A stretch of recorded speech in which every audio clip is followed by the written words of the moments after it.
जो डोली होती है ना, डोली के ऊपर भाई भाई के गर्दन काट दे। ये तो अंबानी, ये तो हमारे खेत ले हुए हैं, तो हम पता है क्या करेंगे, समझ गए होगे ना क्या करेंगे। मैंने यहाँ कोई धर्म देखा नहीं, मैंने यहाँ कोई जात देखी नहीं, मैंने यहाँ कोई लड़ाई नहीं देखी। सरकार का गोला लाठी देंगे।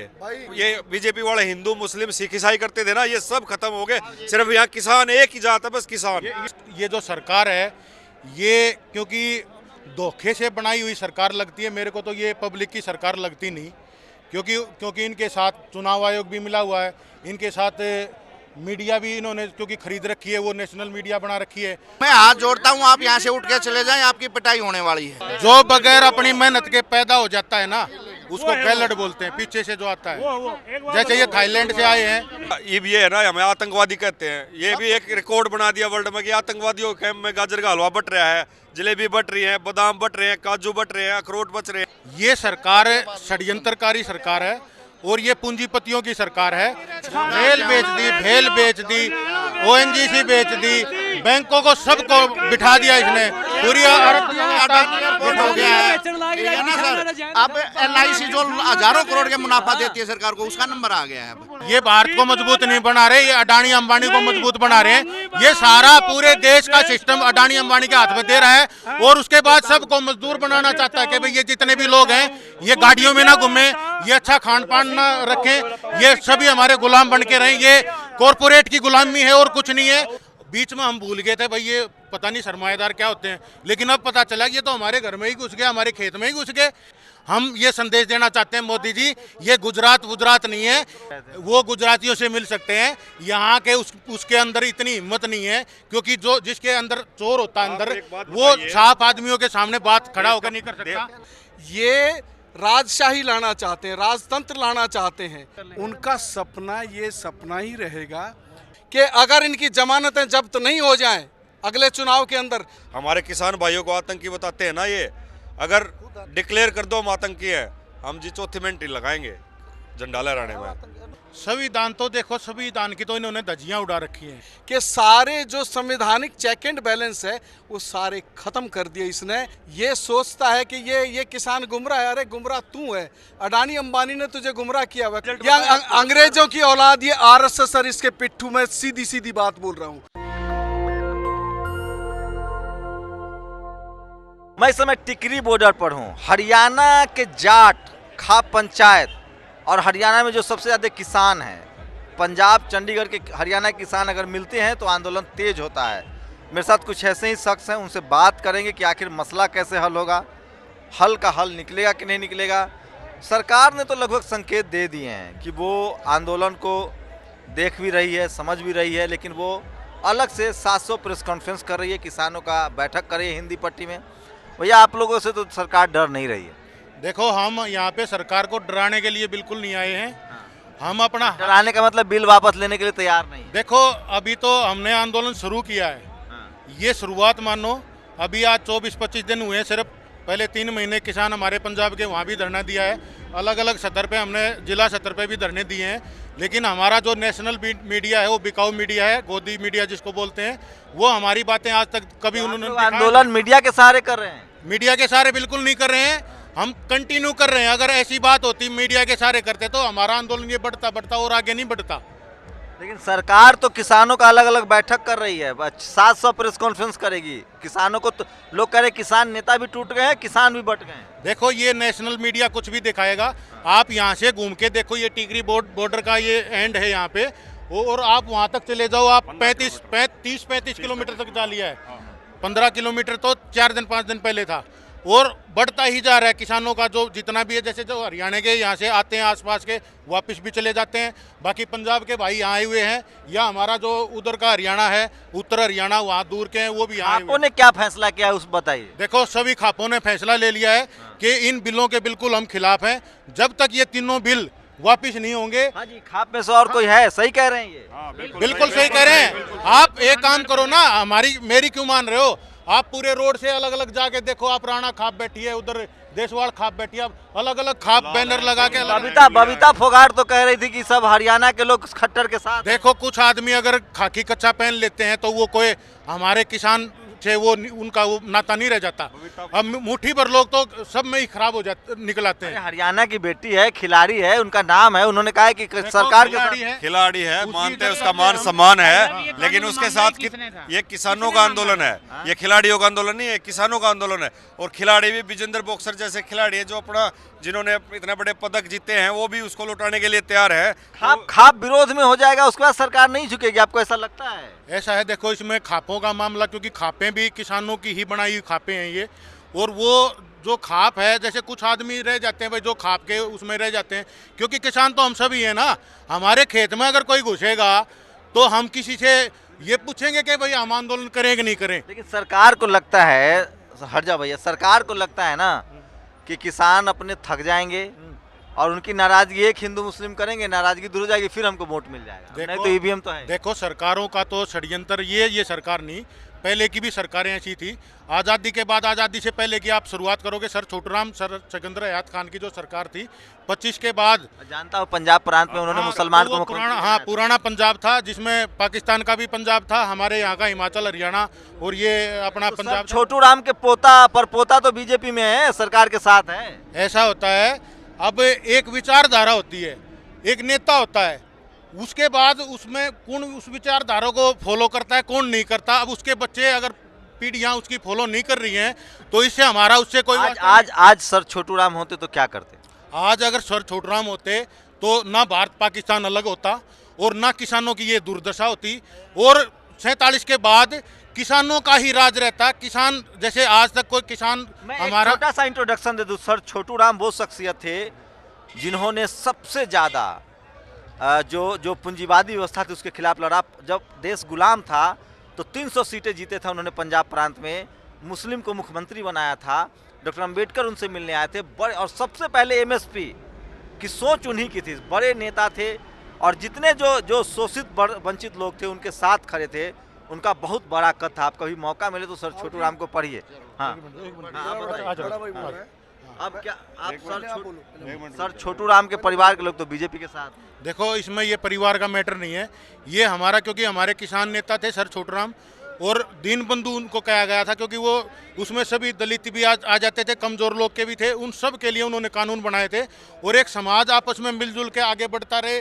शिक्षा का उन्होंने इतना प्रचार किया, कितने उन्होंने संस्थाएं खोल ली हैं हमारे हरियाणा में, वेस्टर्न यूपी में, और आप पूरे देख लो पूरे पंजाब में, पुराने पंजाब में संसद में आज चौधरी देवीलाल हो या चौधरी चरण सिंह हो, ऐसा कोई किसान नेता बचा नहीं है। यहाँ तक शरद यादव भी अब तो बीमार है। अब आप लोगों के पास नेता तो नहीं है संसद में बोलने वाला। हिंदू मुस्लिम की राजनीति होती है, किसानों का मुद्दा है कहाँ सरकार के लिस्ट में? ऐसा है अभी, क्योंकि सरकार की अभी आंखें बंद हो रखी हैं कि भाई नेता नहीं है तो फिर आंदोलन नहीं हो सकते। ये जो हमारी जत्थेबंदियां पंजाब से आई हैं, ये तो हम एहसान मानते हैं भाई पंजाब वालों का कि इन्होंने हम सबको जगा दिया है, और इन्होंने तो ये लगा लो 47 से पहले ही हमारे को हिंदू मुस्लिम या सिख हिंदू में बांटने की कोशिश की, और इनको यहाँ तक इतने साल लगे, इतना ये षड्यंत्र रचते रचते, इनकी जैसे वो गीता प्रेस गोरखपुर वाली जहाँ से इनका धंधा चलता है, तो ये हमारे को बिल्कुल जैसे धर्म की अफीम जो होती है ना खून के अंदर चली गई थी। लेकिन इनका एहसान ये है कि इन्होंने वो धर्म की सारी सीमाएं खत्म कर दी हैं, और हम वापस उससे ज़्यादा मजबूती के साथ खड़े हैं। और अब हमारे पंजाब भाइयों की तरफ अगर कोई आंख उठाकर देखेगा तो भाई हमारे को बिल्कुल भी बर्दाश्त नहीं होगा, क्योंकि हम नस्ल एक हैं, हमारी फसल एक है, हम किसान हैं, और किसानों की लड़ाई मजबूती से लड़ेंगे।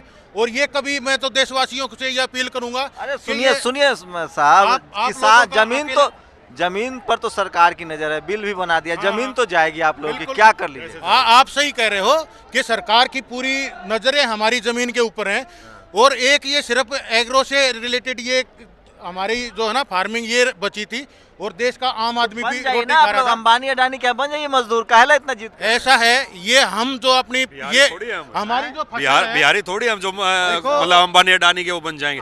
आपको ये पता है हरियाणा के अंदर हमारे गाँव के अंदर एक डोली होती है ना, जो एक मिनट रुक जाए यार, जो डोली होती है ना, डोली के ऊपर भाई के गर्दन काट दे, ये तो अंबानी, ये तो हमारे खेत ले हुए हैं, तो हम पता है क्या करेंगे, समझ गए होगे ना क्या करेंगे जो हमारे खेत में ऐसा है, ये बात तय है बिहार यूपी में मैं बिहार से हूँ, लेकिन मुझे बुरा नहीं लगा। बिहार यूपी के किसानों ने अपनी लड़ाई कब की छोड़ दी और वहाँ एमएसपी खत्म है, वहाँ क्या हाल है आप बताइए। बिहार के अंदर, मैं बिहार में खूब जाता हूँ, पटना नालंदा। आपको समर्थन कर रहे हैं, देखिए। हाँ मुझे पता है, मैं माध्य बिहार को जानता हूँ। आप ये कह रहे हो कि ये जमीनें ले लेंगे, ये हमारी जमीनें हमारी विरासत है, विरासत। और समझो विरासत को बचाना मतलब आखिरी खून के कतरे को, आखिरी हमारा खून का कतरा लग जाएगा, लेकिन हम अपनी जमीनों पे और अपनी इज्जत पे आंच नहीं आने देंगे किसी भी हालत में। अब आप और क्वेश्चन करना चाहते हो और बताओ आप। मैं ये कह रहा हूँ, सुनिए ना, मैं ये कह रहा हूँ कि आप लोग बटे हुए हैं धर्मों में, जातियों में, सरकार नहीं डर रही आप। मैं राजस्थान के बाड़मेर डिस्ट्रिक्ट से आया हूँ, पाकिस्तान बॉर्डर पे है वो, वहाँ से आया हूँ मैं यहाँ पे। मैंने यहाँ कोई धर्म देखा नहीं, मैंने यहाँ कोई जात देखी नहीं, मैंने यहाँ कोई लड़ाई नहीं देखी। मेरे पास ज़मीन है ना, 5 बीघा ज़मीन है मेरे पिताजी के पास, उसमें हम 3 भाई हैं। आने वाले समय में मैं बगैर ज़मीन वाला हो जाऊँगा, लेकिन मैं यहाँ लड़ाई लड़ने आया हूँ ना, तो लड़ाई लड़ने के लिए आया हूँ तो वो सिर्फ किसान देख के आया हूँ कि किसानों की लड़ाई है, ठीक है ना। कैसे समर्थन तो मिल रहा है, लेकिन सरकार डर नहीं रही है साहब। सरकार देखो, हम सरकार को डरा नहीं रहे, लेकिन सरकार में आपके माध्यम से मैं एक बात कहना चाहता हूँ। आप नेशनल मीडिया से कितने भी षड्यंत्र आप कितने रचते रहो, लेकिन हमारे ऊपर कोई फर्क नहीं पड़ने वाला। नहीं हटेंगे आप लोग, नहीं हटेंगे। जन आंदोलन बनने जा रहा है सर, बढ़ता जा रहा है। जैसे आप कवरेज करोगे आपको ही पता होगा, बिहार से भी आवाज उठ रही है, राजस्थान से भी उठ रही है, यूपी से। अब ये जन आंदोलन, लेकिन बड़ा तबका है एक बीजेपी आरएसएस के समर्थक जो आप लोगों के खिलाफ है। कोई बात नहीं। आपने गोला लाठी सुना है? गोला लाठी नहीं, सरकार का गोला लाठी देंगे। भाई हमारे वाले सारे समझ गए होंगे गोला लाठी क्यों है। हम पंजाब से, ये मेरा पंजाबी भाईचारा है। और इस आंदोलन की सबसे बड़ी बात पता है क्या आपको? इस आंदोलन की सबसे बड़ी बात यह है कि यहाँ जो ये बीजेपी वाले हिंदू मुस्लिम सिख ईसाई करते थे ना, ये सब खत्म हो गए। सिर्फ यहाँ किसान एक ही जात है, बस किसान। देखो, ये यहाँ सिर्फ किसान है, यहाँ कोई हिंदू मुस्लिम सिख ईसाई जे नेता लोग देश बेचने निकले हम देश बचाने निकले हैं। मोदी सरकार 30 कंपनी बेच दी, ਹੁਣ ਸਾਡੀ ਰੋਟੀ ਵੇਚਣ ਲੱਗਾ, ਕਿਉਂ ਲਾਵਾਂਗੇ ਇੱਥੇ? ਹੁਣ ਜੇ ਉਹਨਾਂ ਚ ਕਣੀਆਂ ਨੇ ਕਿਰਾਣੇ ਕਰੂ ਰੱਦ ਨਹੀਂ ਕਰਦਾ ਤਿੰਨੇ, ਸਾਡੇ ਤੇ ਇਹ ਮੰਗ ਤਿੰਨੇ ਕਿਰਾਣੇ ਕਰੂ ਰੱਦ करे, एमएसपी को कानूनी रूप दे, तभी साड़ी मंग। हरियाणा के लोग हैं आंदोलन में शामिल। हरियाणा के मैक्सिमम लोग हैं, पंजाब के हैं, ये जितने भी ज्यादातर यहाँ खड़े हैं हरियाणा के हैं, बाकी पंजाब के भी हैं। 1947 हम कहा कह रहे हो भाई? हाँ जी, बूटा सिंह मेरा नाम, जिला बठिंडा मानसा। 1947 में देश आज़ाद हुआ था। ये मेरा भाई मैं अपनी जवान से नहीं गया, मुसलमान हमारा भाई है। ये हरियाणा, सबसे पहले मैं हरियाणा का धन्यवाद करता हूँ जिसने इतना। अच्छा छोड़िए, एक बात बता, हो गया, अब बस आराम कीजिए। मैं एक बात कह रहा हूँ कि देखिए बहुत गंभीर मसला है, आंदोलन भी चल रहा है, देश आपको सपोर्ट भी कर रहा है, लेकिन जो सरकार है, जो उसके समर्थक हैं, उनकी जो कोशिश है ना, उसके सामने आप लोग फेल हो रहे हैं। उनके पास मीडिया है, अखबार है, सरकारी तंत्र है। देखो, मैं तो असल में ये जो सरकार है, ये क्योंकि धोखे से बनाई हुई सरकार लगती है मेरे को, तो ये पब्लिक की सरकार लगती नहीं, क्योंकि इनके साथ चुनाव आयोग भी मिला हुआ है, इनके साथ मीडिया भी इन्होंने क्योंकि खरीद रखी है, वो नेशनल मीडिया बना रखी है, वो भी इन्हीं की है, प्रचार सारे इन्हीं के हैं। और कुल मिला के जो आप कोर्ट में भी जाओगे, बड़े बड़े आप फैसले देखो, उसमें भी टोटली ही इन्हीं के लोग सिस्टम में बैठे हुए हैं। तो ये जो किसान बैठा है, ये किसान की किसानियत, उसकी विरासत, उसको बचाने की लड़ाई है। किसी को अगर गलतफहमी हो, ये जितना भी सिस्टम है 47 के बाद लगा लो, ये हमारे को नीचे डिमोरलाइज करता आ रहा था, लेकिन अब हमारे यहाँ तक पानी आ गया है।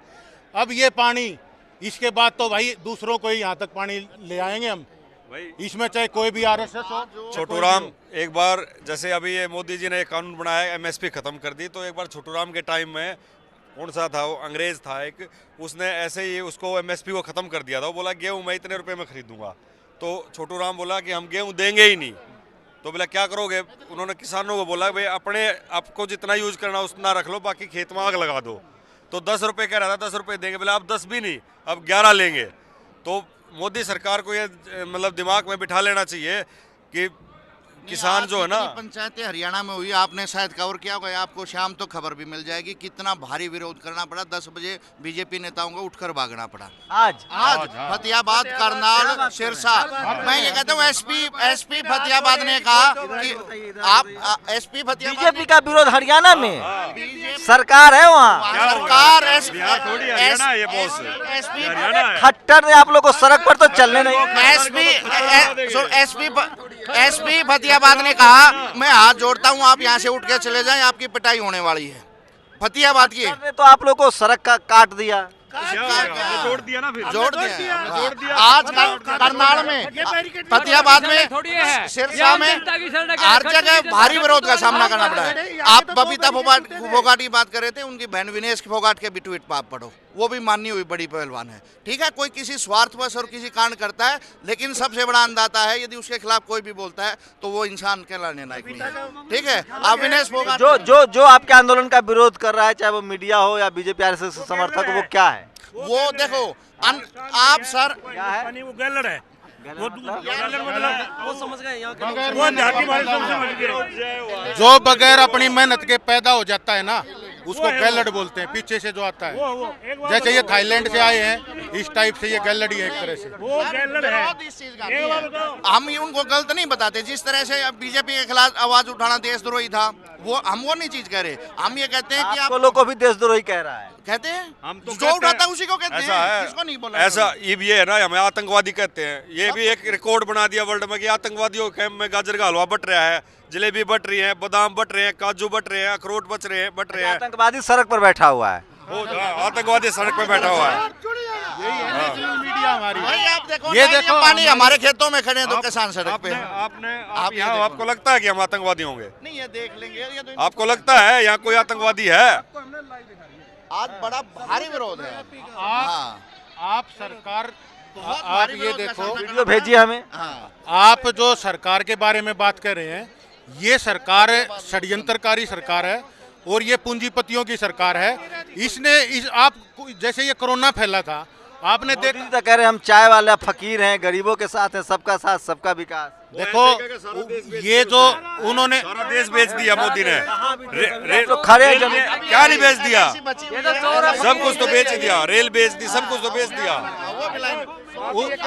उसने कहा था सबका साथ सबका विकास, और ये विकास उसमें अडानी अंबानी का भी बोला था उसने, वो साइलेंट था। सारा ऑल इंडिया मोदी साहब बेची बैठा है ते कहता है ये भारत के गुंडे है। सारा आप गुंडा नहीं, केड़ा देश नू बेची बैठा है। क्या बेच दिया? कहाँ नाम बताइए ना। रेल बेच दी, भेल बेच दी, ओएनजीसी बेच दी, बैंकों को सबको बिठा दिया इसने, पूरी हो गया है ना सर। अब LIC जो हजारों करोड़ के मुनाफा देती है सरकार को, उसका नंबर आ गया है अब। जो सब वो तो कह रहे कि हम भारत को मजबूत बना रहे हैं। ये भारत को मजबूत नहीं बना रहे, ये अडानी अंबानी को मजबूत बना रहे हैं। ये सारा पूरे देश का सिस्टम अडानी अंबानी के हाथ में दे रहा है, और उसके बाद सबको मजदूर बनाना चाहता है कि भाई ये जितने भी लोग हैं ये गाड़ियों में ना घूमे, ये अच्छा खान पान ना रखें, ये सभी हमारे गुलाम बन के रहें। ये कॉरपोरेट की गुलामी है और कुछ नहीं है। और हम पूरे देशवासी, हम किसान, ये तो हमारी आन बान शान, हमारी विरासत, हमारी गुलामी स्वीकार करनी पड़ेगी। कानून स्वीकार पहले नहीं की। आज तक अंग्रेज भी, हमारा ये जो पूरा खित्ता है, पूरा एरिया है, अंग्रेज भी डायरेक्ट कभी दखल नहीं देता था। तो मोदी जी अंग्रेज हैं। मोदी जी अंग्रेजों के भी, क्योंकि ये माफी वीरों से शुरू हुए। ये वो पार्टी है, ये गद्दार लोग थे उस टाइम जब देश का आजादी का आंदोलन चल रहा था, तो वो वही जनसंघ था जो ये बिल्कुल गद्दार थे। कौन आरएसएस के बारे में? जनसंघ जो बाद में आरएसएस बना है। तो ये कोई देशभक्त नहीं है। अब झंडा भी इन्होंने अब जाके कभी 60-70 के दशक में लगाया होगा। आरएसएस मतलब देश विरोधी संगठन है। बिल्कुल है ना, बिल्कुल है। ये जो अब जो किसान, ये सारे RSS वाले तो किसानों के अगेंस्ट खड़े हैं। पहले ठीक था आरएसएस, किसान आंदोलन नहीं था, बिल्कुल नहीं था। हमारे बड़े कहते थे कि भाई ये जितनी, ये जो जैसे बीजेपी आई थी, शुरुआत थी, जनसंघ पार्टी थी, कि भाई ये सरमाएदारों की पार्टी है। बीच में हम भूल गए थे भाई ये पता नहीं सरमाएदार क्या होते हैं, लेकिन अब पता चला कि ये तो हमारे घर में ही घुस गए, हमारे खेत में ही घुस गए। लेकिन ये हमारी विरासत है, फसल है, फसल होती है विरासत, और विरासत को कोई कैसे जाने देगा?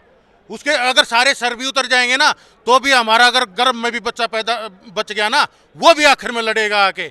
हम ये संदेश देना चाहते हैं मोदी जी, ये गुजरात नहीं है जिसे हमारे यहाँ तो पूरे सैनिक हमारे यहाँ के हैं, पूरे देश को हम बचा रहे हैं और आप हमारे सिर के ऊपर के आप टैंक चलाना चाहते हो, ये आप दिमाग में से बिल्कुल निकाल देना। गुजरात मॉडल पर ही तो आप लोग वोट दिए थे। आप गुजरात में जाके देखो, नेशनल मीडिया कुछ बोलता है, वहाँ का किसान कितना बर्बाद कर रखा है इन्होंने, वहाँ सारी उनकी जमीनें अडानी को दे रखी है उन्होंने, सारे पोर्ट उनको दे दिए। अभी तो कच्छ में मोदी जी गुजरातियों से मिल रहे थे। वो गुजरातियों से मिल सकते हैं, यहाँ के उसके अंदर इतनी हिम्मत नहीं है, क्योंकि जो जिसके अंदर चोर होता है अंदर, वो साफ आदमियों के सामने बात खड़ा होकर नहीं कर सकता।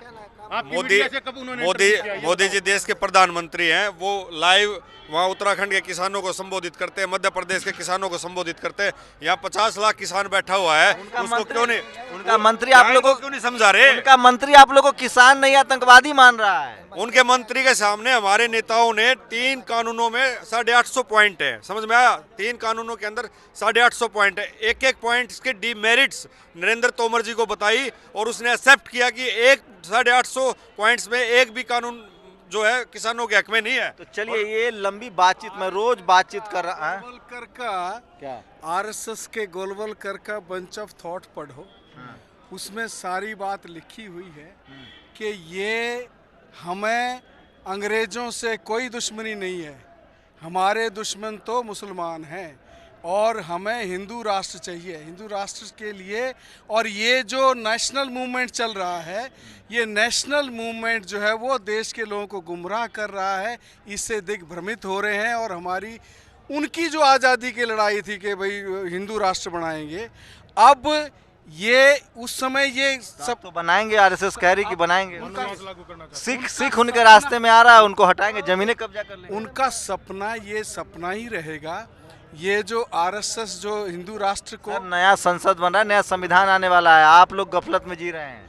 नहीं, गफलत राष्ट्र बनाने की देखिए एक बात है, ये जो इनका एजेंडा, हिंदुत्व का एजेंडा और इस देश को हिंदू राष्ट्र बनाने का जो सपना, वो अब इनका एजेंडा जो पहले चोरी छिपे था, अब वो खुल के सामने आ चुका है और लोगों को साफ दिखाई दे रहा है कि किस तरीके से ये एक के बाद एक तमाम माने संविधान की वहाँ जाके दंडवत करता है, वहाँ जाके चूमता है और उसी संविधान को मटियामेट कर रहा है। आप लोग को लगता है संविधान खतरे में है? संविधान तो देखो, संविधान की तो इन्होंने धज्जियां उड़ा रखी हैं, क्योंकि संविधान में क्या बनाया था, सबके लिए संविधान में ये था कि भाई हर एक को समान अधिकार होने चाहिए और हर एक की जैसे आप जितनी भी फैसिलिटी हैं वो सब इंसानियत के तौर पर होनी चाहिए। इन्होंने क्या कर रखा है, फैसिलिटी तो खत्म करते जा रहे हैं। आप शिक्षा में देख लो, शिक्षा खत्म करते जा रहे हैं, मंदिरों का किसान लोग समझ रहे हैं, किसान लोग तो बिल्कुल समझ रहे हैं। और अब इन्होंने ये जो काम कर दिया, अब ये समझने पे भी मजबूर कर दिया। समझ रहे हैं, किसान समझ रहे हैं। देखिए किसान इसको समझ के ही सड़कों पे उतरा है। ये 3 कृषि कानून, एक मतलब जिसे कहते हैं ना हम कि ऊंट के पीठ पर आखिरी तिनका, ये तो आखिरी तिनका साबित हो रहा है, क्योंकि इन्होंने शिक्षा चौपट कर दी, इन्होंने चिकित्सा चौपट कर दी, इन्होंने सारे जो पब्लिक सेक्टर अंडरटेकिंग है सबको बेच रहा है, सबको अडानी अंबानी को दे रहा है। सबसे खतरनाक बात जो की गई है कि सारे जो संवैधानिक चेक एंड बैलेंस है वो सारे खत्म कर दिए इसने। कि इसको तो क्या कर लीजिएगा फिर? देखिए कर लिए तो मैदान में फैसला होगा।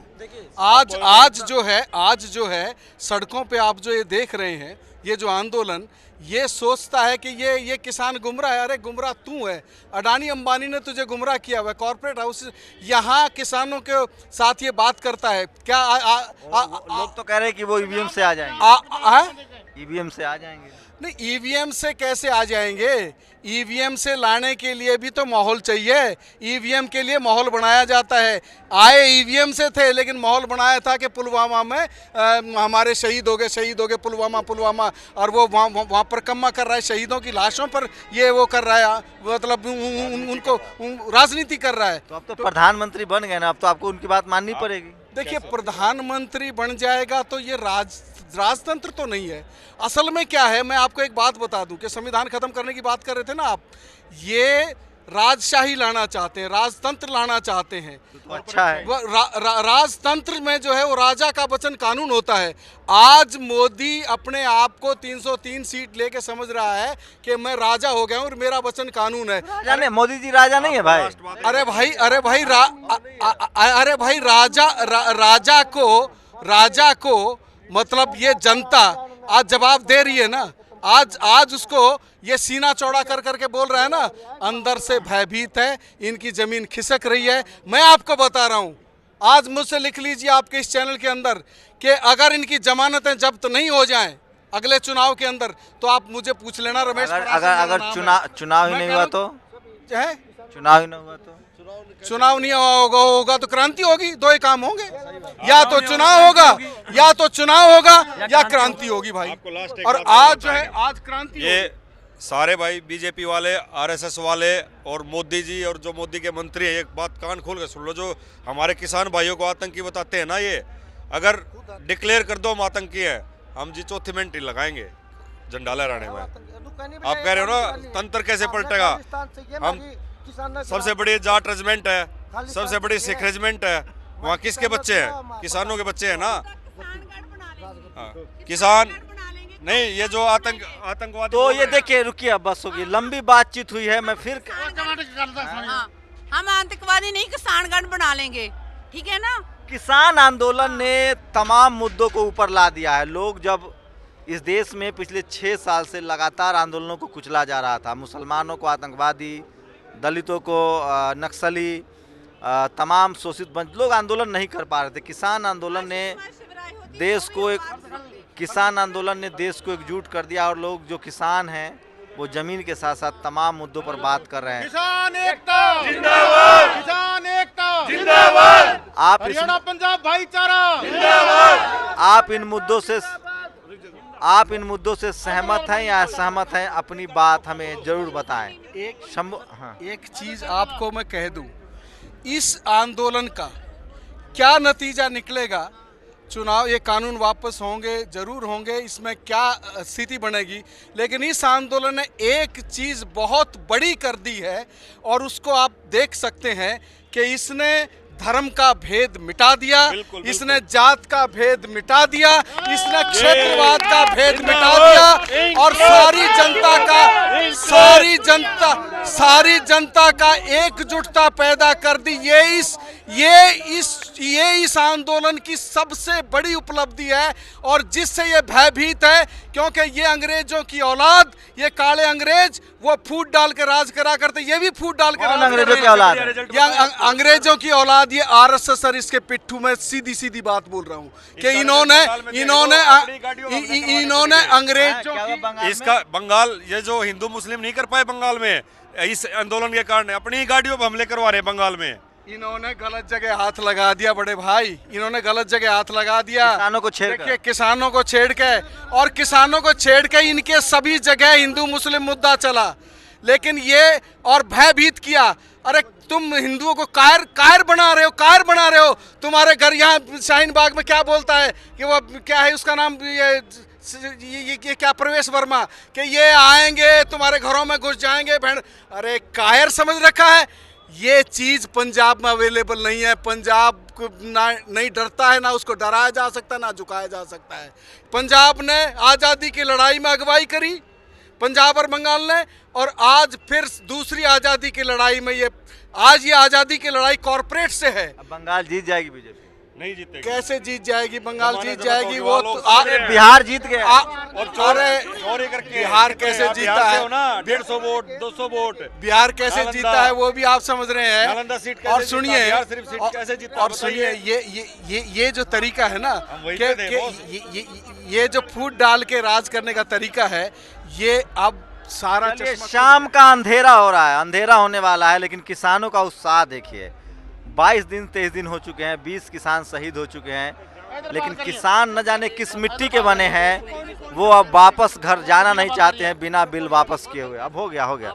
Shambhu Kumar Singh, national Dastak, reporter, Delhi. National Dastak की आपसे गुजारिश है कि अगर इसको बचाना चाहते हैं तो नेशनल दस्तक को सब्सक्राइब करने के लिए रेड कलर के सब्सक्राइब बटन को दबाएं, फिर बेल आइकन की घंटी दबाएं। नेशनल दस्तक को बचाने के लिए बहुत जरूरी है कि हर खबर को शेयर करें, लाइक करें, कमेंट जरूर करें।